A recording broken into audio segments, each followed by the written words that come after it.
force of arms and its application of business. Pascal, Joseph, and I jammed into Pascal's truck. Arnold had said he would follow in his car, but Joseph said, "You don't need to come. I'm sure it will be all right." I sat in the middle of the front seat, and Joseph sat on the right. Pascal hadn't seen Joseph before, but seemed to accept that he would be coming with us. He looked at Joseph once briefly when Joseph squeezed into the cab of the truck, and the whole truck leaned, so I thought it would tip over. But then we were on our way.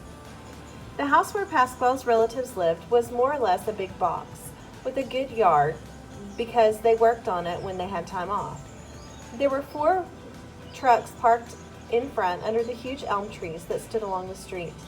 The first 3 trucks I recognized.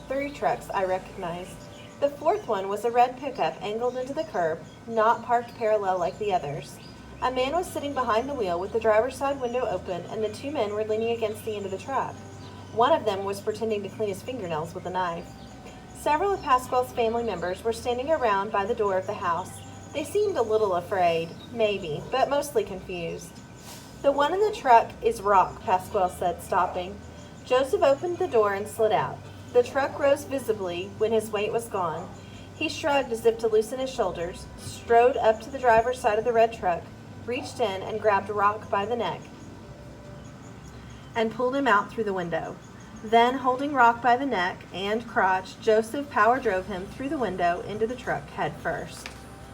This happened fast. The man with the knife was still cleaning his fingernails when Joseph moved around to the front of the truck, grabbed the arm with the knife, and shook the guy like a dog shaking a snake.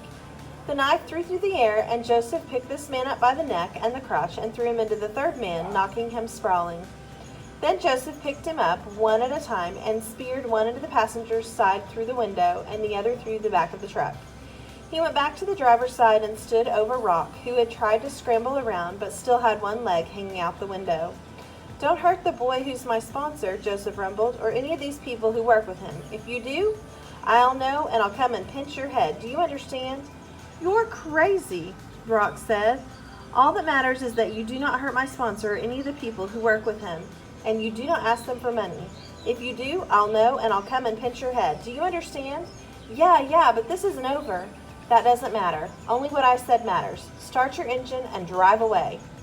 Rock scrabbled to get the key turned in the ignition, slapped the shift lever down, and tore away with one leg still sticking out the window, and the other 2 men and their legs hanging out the passenger side in the back of the truck. Pascal's relations started a slow response and soft whistles as Joseph came back to our truck. It happened so fast that Pascal and I hadn't had time to get out. Joseph moved his bulk back onto the seat, and the springs creaked as he sat down. "Maybe," I said slowly, "we should have talked to them first. Before you, just maybe we should have talked."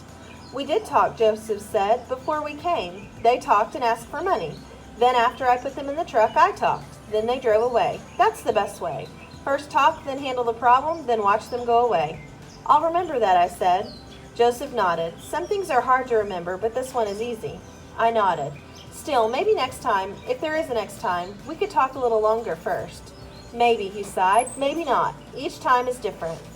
Pascal drove off, and I saw that he was looking at Joseph out of the corner of his eye, and he said something under his breath. "What?" I asked. "He's a force of nature. It was something, a big storm sweeping down to clean all things away." "I think it was more like an earthquake," I trailed off, thinking. "Joseph, do you have a boxing name, like a catchy title?" "My name is Joseph Powdermilk, so I use that when I box." "I think we need something with a little more excitement to it. How about if we call you Earthquake?" "Earthquake?" "Right. We'll call you Earthquake Powdermilk the next time you box. How does that sound?" "It sounds like it's not my name." "Oh, well, okay, sure." "Wait." I jumped back from the percussion of his bellow. "Joey Pow," he said. "Pardon me?" "Joey Pow," he said. "It's catchy and it's my name." Joey Pow. I looked over at Pascal, who was smiling at Joey. I like it. And just like that, I was the sponsor of a boxer. I had security for business, and my fighter had a cool nickname. I love it when things work out like that.